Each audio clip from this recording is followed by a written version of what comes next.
বাস, আখিরাতের কোনো কথা নেই, শুধু ইহ জগতের কথা, দুনিয়ার কথা। আতিনা ফিদ দুনিয়া, ফিদ দুনিয়া হাসানা যেন বলতে হবে, আতিনা ফিদ দুনিয়া, বাস দুনিয়া চাই। ওমা লাহু ফিল আখিরাতি মিন খালাক, আল্লাহ বলেন সে নিজেও আখিরাত চাচ্ছে না, আর আখিরাতে তার কোনো ভাগ নাই, আখিরাতে তার কোনো কি নাই, ভাগ নেই। ومنهم من يقول ربنا آتنا في الدنيا حسنة وفي الآخرة حسنة وقنا عذاب النار। আর কিছু আল্লাহর বান্দারা আছে যারা তাওহীদওয়ালা মুমিন বান্দা, তারা কিভাবে দোয়া করে, রব্বানা আতিনা ফিদ দুনিয়া হাসানা, হে আল্লাহ আমাদেরকে দুনিয়াতেও কল্যাণ দান করেন, ওয়াফিল আখিরাতি হাসানা, আখিরাতেও কল্যাণ দান করেন। আমরা দুনিয়াতেও যাতে শান্তিতে থাকতে পারি, আপনার বান্দা হয়ে থাকতে পারি, আপনার নেক বান্দা হয়ে থাকতে পারি, আর আখিরাতেও যাতে আমরা শান্তিতে থাকতে পারি। আমাদেরকে দুনিয়াতেও শান্তি দান করেন, আখিরাতেও শান্তি দান করেন। আমরা দুনিয়ার কল্যাণ আখিরাতের কল্যাণ উভয়টা চাই আপনার কাছে। ওয়াকিনা আযাবান নার, আমাদেরকে দোজখের আগুন থেকে, শাস্তি থেকে রক্ষা করেন। আল্লাহ বলছেন উলাইকা লাহুম নাসীবুম মিম্মা কাসাবু ওয়াল্লাহু সারিউল হিসাব।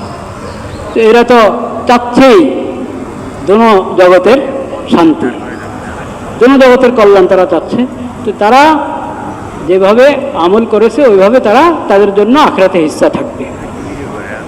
আল্লাহু সারিউল হিসাব, আল্লাহ অনেক দ্রুত হিসাব নিতে পারেন, নিয়ে থাকবেন।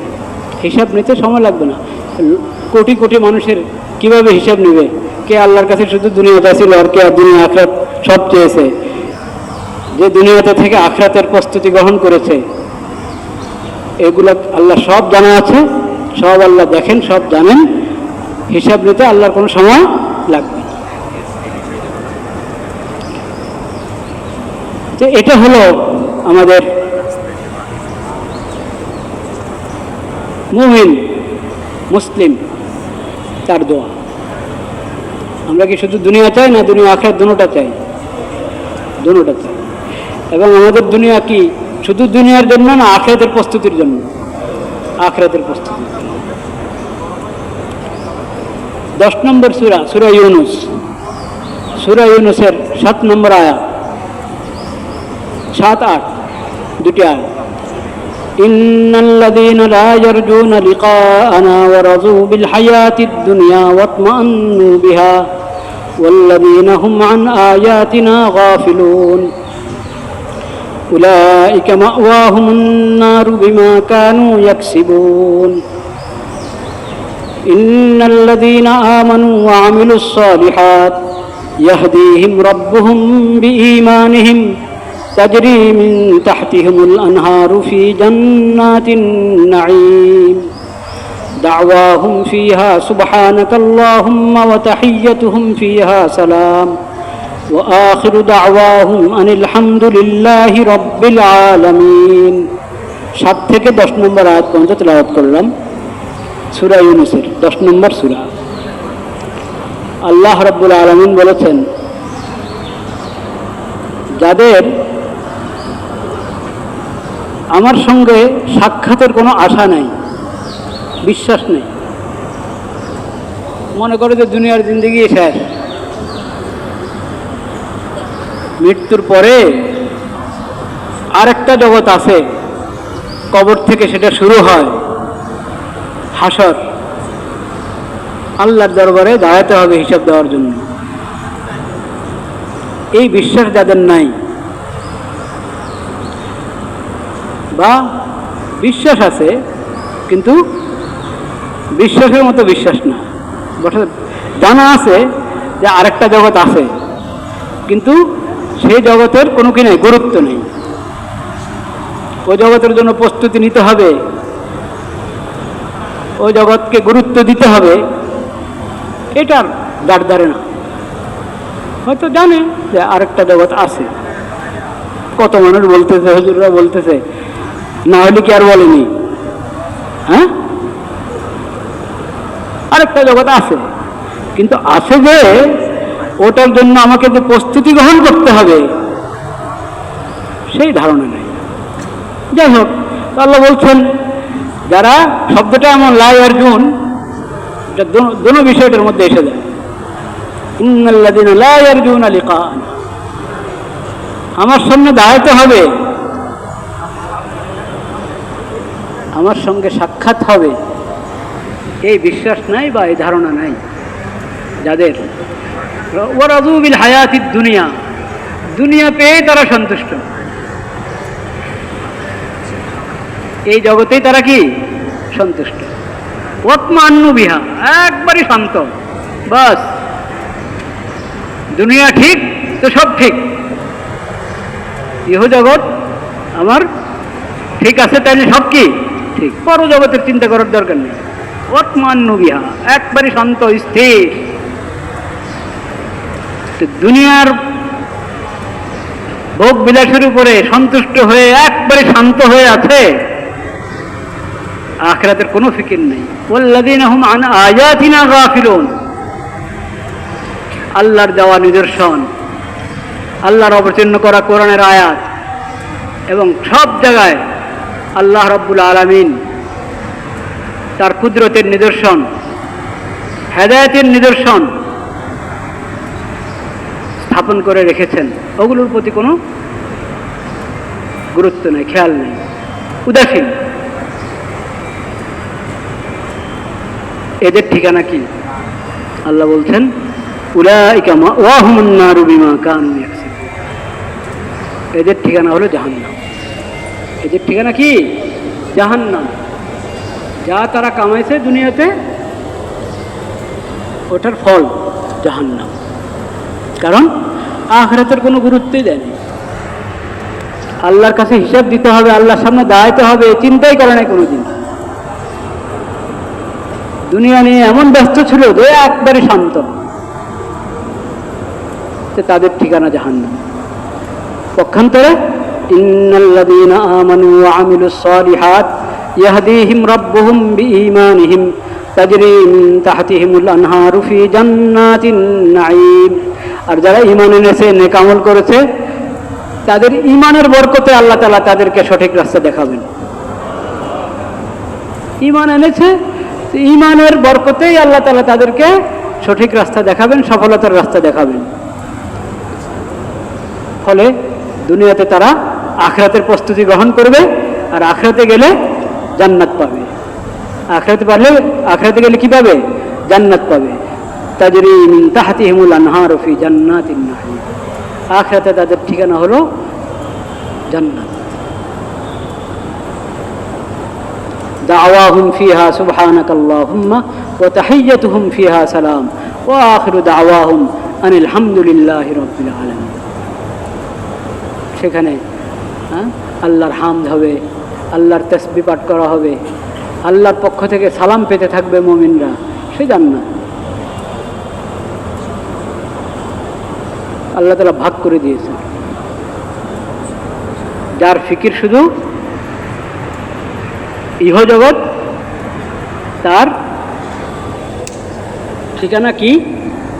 আর যে দুনিয়াতে আছে আখিরাতের জন্য, সে দুনিয়ার কল্যাণও চায়, আখিরাতের কল্যাণও চায়, তার ঠিকানা কোথায়? আল্লাহ তাআলা ভাগ করে দিয়েছে। এই কোরআনের এই শিক্ষা, ইসলামের এই শিক্ষা, ইসলামী শরীয়তের, ঈমানের এই মৌলিক আকীদা মাথায় রেখে একটু ভাবতে পারি আমরা আমাদের বর্তমান অবস্থা। আপনারা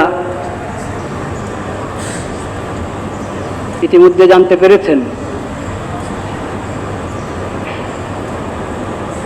লা ইলাহা ইল্লাল্লাহ,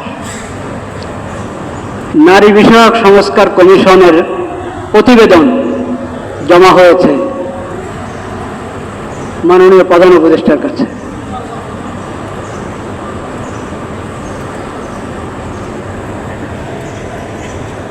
এই যে কমিশন, এই কমিশনের যেই প্রতিবেদন, যে রিপোর্টটা ওনারা প্রস্তুত করেছেন, পেশ করেছেন,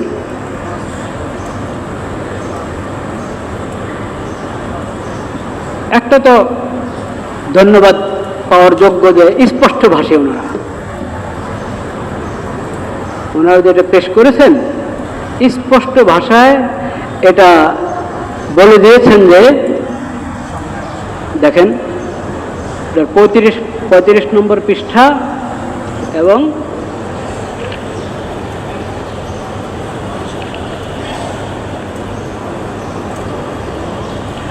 এখানে রাষ্ট্র সম্পর্কে ওনারা বলে দিয়েছেন, যেহেতু রাষ্ট্র একটি ইহজাগতিক সত্তা, আমাদের এই রাষ্ট্রটা কি ইহজাগতিক সত্তা, সেহেতু কোনো ধর্মীয় বিধান অনুসরণ করে সংবিধান শুরু হওয়া উচিত নয়। তাছাড়া একটি ধর্মকে প্রাধান্য দেওয়া ধর্মনিরপেক্ষতা নীতির সাথে সাংঘর্ষিক। তাই অনুচ্ছেদ 2 ক এটা বাতিল করা প্রয়োজন। তো ওনারা ঠিক করে দিয়েছেন, ওনাদেরকে বলা হয়েছে নারী বিষয়ক দিতে, সংস্কার, সেখানে ওনারা মতামত দিবেন, পরামর্শ দিবেন, কিন্তু ওনারা রাষ্ট্র সম্পর্কে দিয়ে দিয়েছেন যে আমাদের রাষ্ট্র হলো ইহজাগতিক। বলেন এই কথা ঠিক? কোনো মুসলিম দেশ শুধু ইহজাগতিক হতে পারে? অসম্ভব কথা। তো ওখানে রাষ্ট্রধর্ম ইসলাম এটা আছে, যুগ যুগ থেকে আছে। যাদেরকে দেশ থেকে সবাই বের করে দিয়েছে সবাই মিলে, তারাও এটা বাদ দেয়নি, দিছে? তারাও বাদ দেয়নি। কিন্তু ওনারা আমাদের মাননীয় সরকারের কাছে প্রস্তাব করছে যে ওটা বাদ দাও, এই রাষ্ট্র নাকি ইহজাগতিক। বলেন নাউজুবিল্লাহ।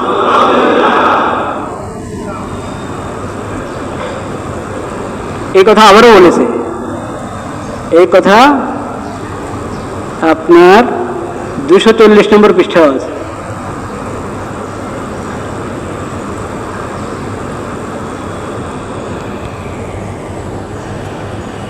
রাষ্ট্র হবে ইহজাগতিক এবং মানবিক। রাষ্ট্র হবে কি ইহজাগতিক, এটা শুধু দুনিয়া, আখিরাতের কিছু নাই এখানে, শুধু দুনিয়া। তো শুধু দুনিয়া, আখিরাতের কিছু না, তাদের ঠিকানা তো আমরা কোরআনে দেখলাম নাকি? তো আমরা কি চাই আমাদের জন্য, আমাদের সমাজের জন্য, আমাদের রাষ্ট্রের জন্য এটা চাই?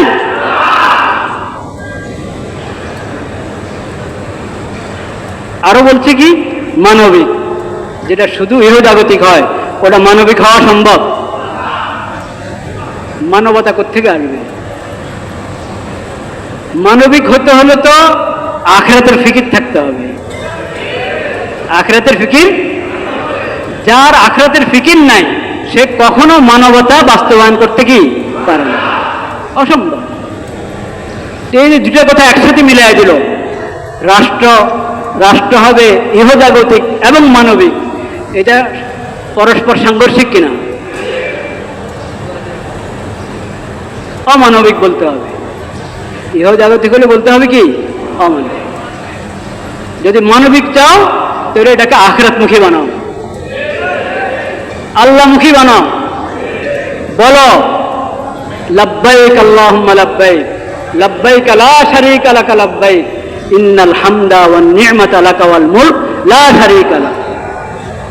এবং বলো আল্লাহু আকবার, আল্লাহু আকবার, লা ইলাহা ইল্লাল্লাহু আল্লাহু আকবার, আল্লাহু আকবার লিল্লাহিল হামদ। একজন মুমিনের মতো বলো আমান্না সামি'না ওয়া আতা'না, সামি'না ওয়া আতা'না। মুমিন তো এটাই বলে, সামি'না ওয়া আতা'না, এ আল্লাহ আমরা আপনার বিধান শুনেছি, ও আতা'না এবং তা গ্রহণ করেছি, মেনে নিয়েছি।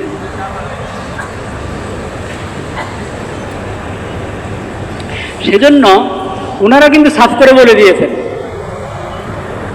ওনারা স্পষ্ট বলে দিয়েছেন যে প্রতিবেদন ওরা দিয়েছেন এটা হলো ইহজাগতিক, এটা শুধু দুনিয়া কেন্দ্রিক, এর মধ্যে আখরাতের কিছু পাবেন না, দিন শরীয়তে কিছু পাবেন না, ঈমান আমলের কোনো কিছু কি পাবেন না। এখন যার কাছে ঈমান আমলের গুরুত্ব নাই, আখরাতের গুরুত্ব নাই, সেটা গ্রহণ করতে পারে। আর যার কাছে ঈমান আমলের গুরুত্ব আছে, আখরাতের গুরুত্ব আছে, শরীয়তের গুরুত্ব আছে, কোরআনের গুরুত্ব আছে, হাদিসের গুরুত্ব আছে, সেটা গ্রহণ করতে পারে না।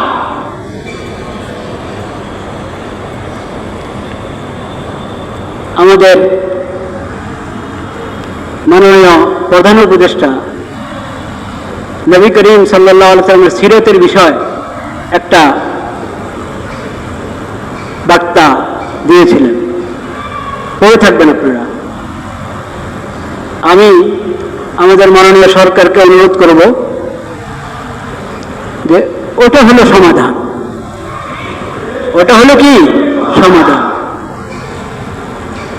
নারী উন্নয়ন চান, নারীর অধিকার চান, সেটা নবী করিম সাল্লাল্লাহু আলাইহি ওয়াসাল্লাম সিরত থেকে গ্রহণ করেন, কোরআন থেকে গ্রহণ করেন, হাদিস থেকে গ্রহণ করেন। ওটার জন্য কমিশন বানাতে হয় না। ইসলামিক ফাউন্ডেশনকে বলেন, ধর্ম মন্ত্রণালয়ের অধীনে আমাদের ইসলামিক ফাউন্ডেশন আছে, ইসলামিক ফাউন্ডেশনকে বলেন,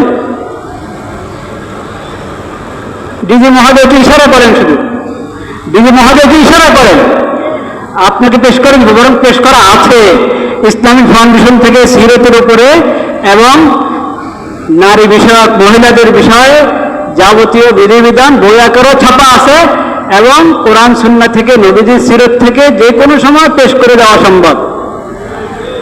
ওটাকে বাস্তবায়ন করে দেন, তাহলে বিশ্বের সবচেয়ে বেশি শান্তিতে থাকবে আমাদের এই দেশের মহিলারা।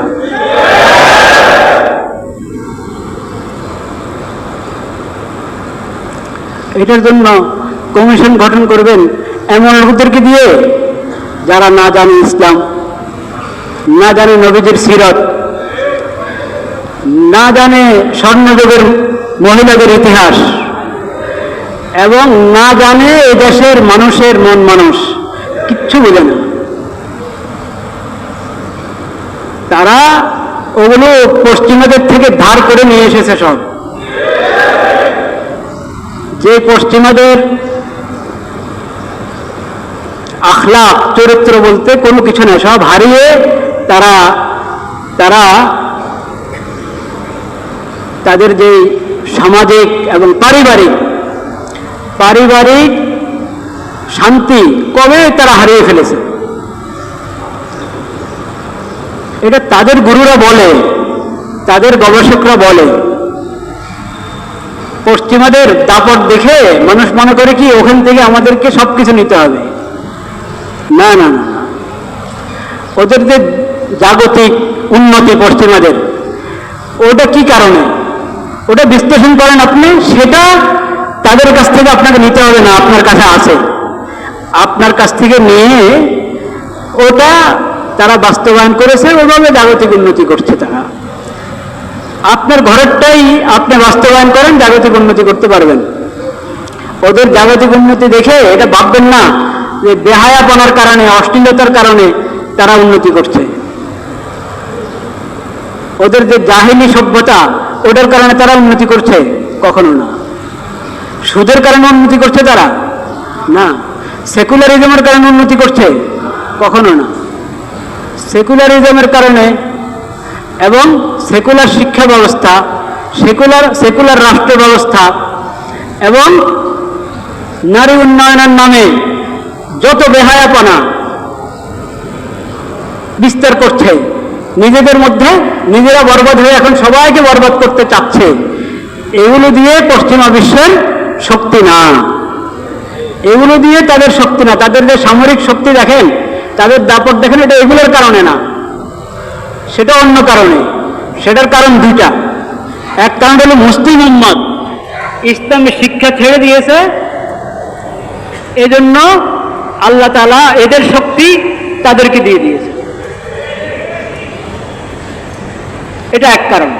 আরেক কারণ হলো আমাদের শরীয়তে, আমাদের নবীজির সিরতের মধ্যে যে শিক্ষাগুলো আছে, যে দুর্নীতি থেকে দূরে থাকো, জুলুম থেকে দূরে থাকো, সততা সত্যবাদিতা গ্রহণ করো। ওরা ওদের ব্যবসা বাণিজ্য এবং একটা বিশেষ গণ্ডিতে নিজেদের উন্নতির জন্য এগুলোকে গ্রহণ করে, এগুলো মেনে চলে। এগুলো তো আমাদের শিক্ষা, এগুলো মেনে চলে। সে কারণে তাদের যেসব লাইনে তাদের উন্নতি আমরা দেখছি, ওই জন্য উন্নতি হচ্ছে। এটা এই জন্য না যে তারা যত ধরনের অশ্লীলতা এবং আখিরাত বিমুখিতা, খোদা বিমুখিতা, এই কারণে তাদের দুনিয়ার উন্নতি হচ্ছে, এই ধারণা কিনা ঠিক না।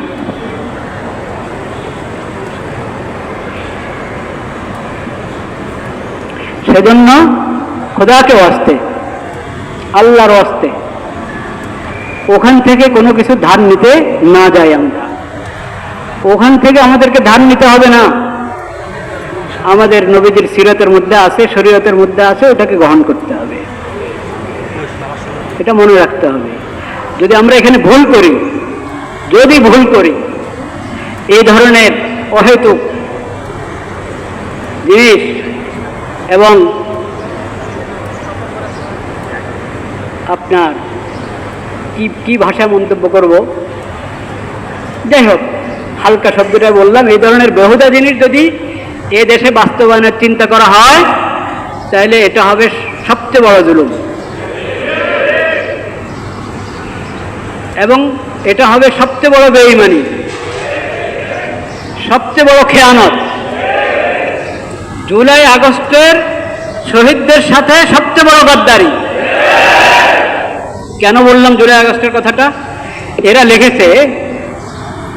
লেখে নাই, ওই যখন এটা পেশ করা হয়, যখন এই প্রতিবেদনটা পেশ করা হয়, তখন কমিশনের প্রধান যিনি কমিশনের প্রধান যিনি তিনি একটা কথা বলেছেন ওখানে, জুলাইয়ে যারা প্রাণ দিয়েছে তাদের শরণার্থে এমন কিছু করতে চেয়েছি যা মানুষের জন্য কল্যাণকর হবে, সমাজের জন্য কল্যাণকর হবে। বলেন নাউজুবিল্লাহ। এই যে জুলাই আগস্টের শহীদদের রক্তের সাথে গাদ্দারি করা হয়েছে, যেটার মধ্যে ওটাকে বলছে যে তাদের শরণার্থে করা হয়েছে। এটা মুনাফিকি কিনা?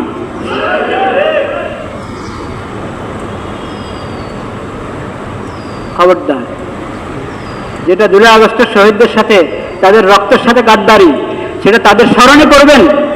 নাউযুবিল্লাহ।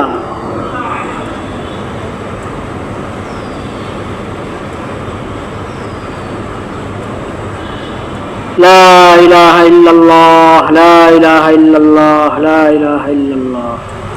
বলেছে মানুষের জন্য কল্যাণকর হবে, আবার সমাজের জন্য কল্যাণকর হবে। অথচ এই প্রতিবেদনে যা বলা হয়েছে ওটা মানুষের জন্য অকল্যাণ, সমাজের জন্য অকল্যাণ, দেশের জন্য অকল্যাণ। এটার মধ্যে কল্যাণের কিছু নাই। এই বিষয়টা, এটা যে শুধু শরীয়ত বিরোধী, কোরআন বিরোধী তা না। এই প্রতিবেদন যে খালি কোরআন বিরোধী, শরীয়ত বিরোধী তা না, শুধু এটা বাস্তবতা বিরোধী এবং আমাদের সমাজ বিরোধী এবং আপনার একবারই সাধারণ বিবেক বুদ্ধির বিবেচনার বিরোধী, এবং এটা হায়া বিরোধী। কি বিরোধী? মানুষের মধ্যে লজ্জাবোধ বলতে কিছু আছে কিনা? হ্যাঁ, এই প্রতিবেদনের দাবি হলো লজ্জা টজ্জা এগুলো সব বের করে দাও। বুঝতে পেরেছেন? এটা দেখেন কি ভাষায় কথাটা বলেছে, দেখেন 34 নম্বর পৃষ্ঠায়, 34 পৃষ্ঠায় বলছে, 34 নম্বর পৃষ্ঠায়, আমাদের সংবিধানের 39(2) ওখানে একটা অনুচ্ছেদ আছে, সেখানে স্বাধীনতা এবং নৈতিকতার কথা আছে। ওরা বলে কি, এই অনুচ্ছেদ থেকে স্বাধীনতা ও নৈতিকতার বিষয়টি বাদ দিয়ে, ওটা বাদ দাও, স্বাধীনতা আর নৈতিকতার কথা কি দাও, বাদ দাও। বলেন, আমাদের সংবিধান সংস্কার করা দরকার এই জন্য যে ওটার মধ্যে যদিও রাষ্ট্রধর্ম ইসলাম এই কথা লেখা আছে, কিন্তু বিভিন্ন জায়গায় বিভিন্ন অনুচ্ছেদে ইসলাম বিরোধী বিভিন্ন কথা আছে, এজন্য এটা সংস্কারের দরকার। সেজন্য সংবিধান সংস্কারের যে কমিশন, তারা সেই প্রস্তাব জমা করেছে, সেখানে ধর্মনিরপেক্ষতা বাদ দেওয়ার কথা আছে। এখন এরা বলছে কি, এখানে দেখেন যে ওখানে ওই স্বাধীনতা আর নৈতিকতার কথা যা রাখছিল ওইটা বাদ দিয়ে দাও। এরা কি নারী উন্নয়ন চায়? যারা বলে স্বাধীনতা আর নৈতিকতা বাদ দাও।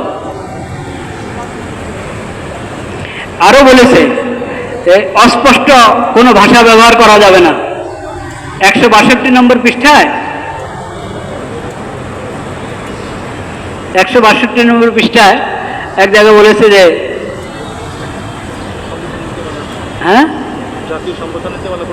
হ্যাঁ, এই নীতিমালা পর্যালোচনার মাধ্যমে অস্পষ্ট পরিভাষা যা গণমাধ্যমের স্বাধীনতা ক্ষুণ্ণ করে তা পরিহার করা এবং এমন বিধান বাদ দিয়ে হালনাগাদ করা।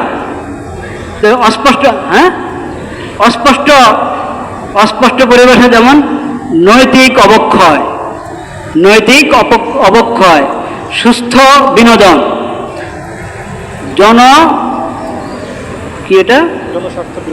জনস্বার্থ বিরোধী, অশ্লীল, ধর্মীয় অনুভূতি, রাজনৈতিক অনুভূতি, শালীনতা পূর্ণ পোশাক, তো এই সব পরিভাষা বাদ দিয়ে দাও। শুনছেন কিছু? এতদিনের অভিযোগ ছিল যে আপনারা শরীয়ত পুরা গ্রহণ করেন, ইসলামী শরীয়তের শিক্ষা, নবীজির সিরাতের শিক্ষা পুরা গ্রহণ করেন, এই ধরনের অস্পষ্ট ভাষা বলবেন, কিছু মানবেন কিছু মানবেন না, এটা হয় না। এরা এখন প্রস্তাব দিয়েছে ওই শব্দগুলো বাদ দিয়ে দাও। নৈতিক অবক্ষয় এটা আফসোসের বিষয় কিনা? এটা তো নৈতিক অবক্ষয় শব্দে বাদ দাও। সুস্থ বিনোদন আবার কি? যে কোনো বিনোদন জন্য রাস্তা খুলে দাও। সুস্থ বিনোদন এটা কি? জনস্বার্থ বিরোধী আবার কি জিনিস? অশ্লীল আবার কি জিনিস? দেখছেন? ধর্মীয় অনুভূতি, মানুষের ধর্মীয় অনুভূতিতে আঘাত করবে না, রাজনৈতিক অনুভূতিতে আঘাত করবে না, এই সমস্ত ভাষা আমাদের ছিল কিনা? এই ভাষাগুলোর মাধ্যমে তা আমরা কিছু হলেও শিক্ষা পাইতাম নাকি? ওরা তো এগুলো বাদ দাও, ওরা প্রস্তাব করছে এগুলো কি দাও, বাদ দাও। এবার দেখেন যে এটা কোন জায়গায় গিয়ে পৌঁছেছে। তো তারা সব সাফ করে দিয়েছে। এই জন্য আমি বলেছি এটা শুধু দিন বিরোধী, কোরআন বিরোধী, শরীয়ত বিরোধী না। যেটা দিন বিরোধী হয় এটা তো মানবতা বিরোধী হবেই। যেটা শরীয়ত বিরোধী হয়, কোরআন বিরোধী হয়, ওটার মধ্যে তো হায়া বলতে কিছু থাকবে না। তো ওটা ওরকমই।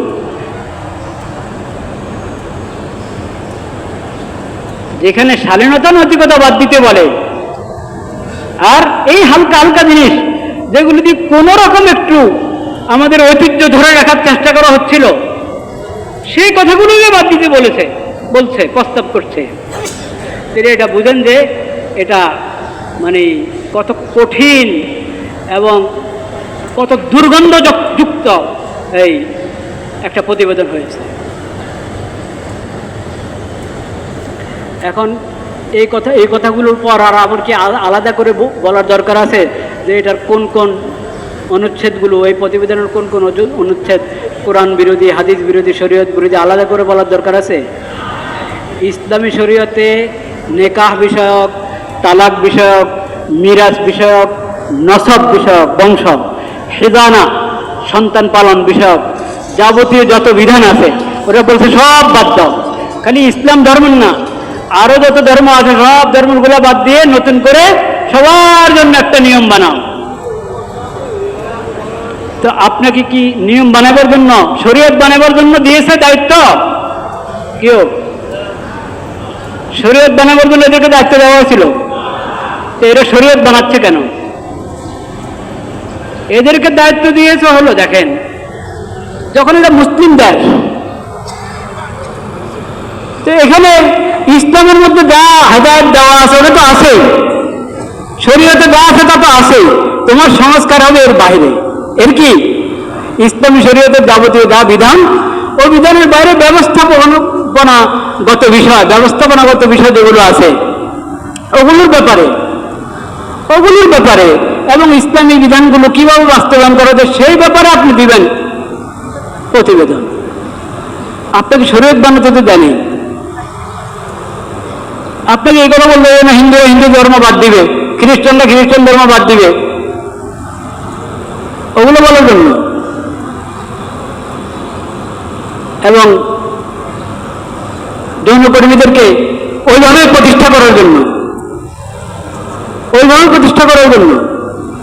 না, ওদেরকে সঠিক লাইনে এনে স্বাভাবিক জিন্দিগিতে নিয়ে আসবে, ওদেরকে স্বাভাবিক জীবনে নিয়ে আসতে হবে। যেটা তাদের জন্য করণীয় সেটা না বলে ওরা পতিতালয়ে আছে, ওখানে রাখা, ওদেরকে ওখানে রেখে ওদেরকে সনদ দিয়ে দাও, ওরা ভালো মানুষ। এটা হলো কমিশনের কথা। এটা কি ইনসাফ হলো তাদের প্রতি? না ইনসাফি। এটাতে ট্রান্সজেন্ডারের সব কিছু আছে, শব্দ নেই। বুঝতে পেরেছেন? আজকাল যে নতুন ফিতনা চলছে ট্রান্সজেন্ডার, এই ট্রান্সজেন্ডারের নীতি এখানে বাস্তবায়ন করতে চেয়েছে, কিন্তু শব্দটা ব্যবহার করে নাই। এরকম ভাবে সমকামিতা বলতে যা আছে, যত প্রকারের আছে সব এটার মধ্যে তারা এটাকে আইনি দিয়েছে, আইনিভাবে ওটাকে যাতে মেনে নেওয়া হয়, প্রতিষ্ঠিত করা হয় সেই পরামর্শ দিয়েছে। আর কিছু বাকি রেখেছে? অশ্লীলতার কোনো কিছু বাকি রাখেনি। এই জন্য তারা চাচ্ছে যে অশ্লীলতা শব্দে চলে যাক, যাতে আপনি বলতে না পারেন যে ছি ছি ছি, এরকম অশ্লীল প্রস্তাব দিলে তারা আস্তাগফিরুল্লাহ, এগুলো বলতে পারবেন না। আপনাদের ভাষা থেকেই, আপনাদের অভিযান থেকেই বিদায় দিয়ে দেবে এই শব্দগুলো। বলেন নাউজুবিল্লাহ।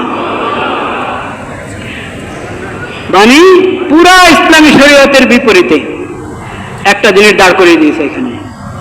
এখন এটা মুসলিম উম্মতের ফায়সালা করার বিষয়, এবং অন্য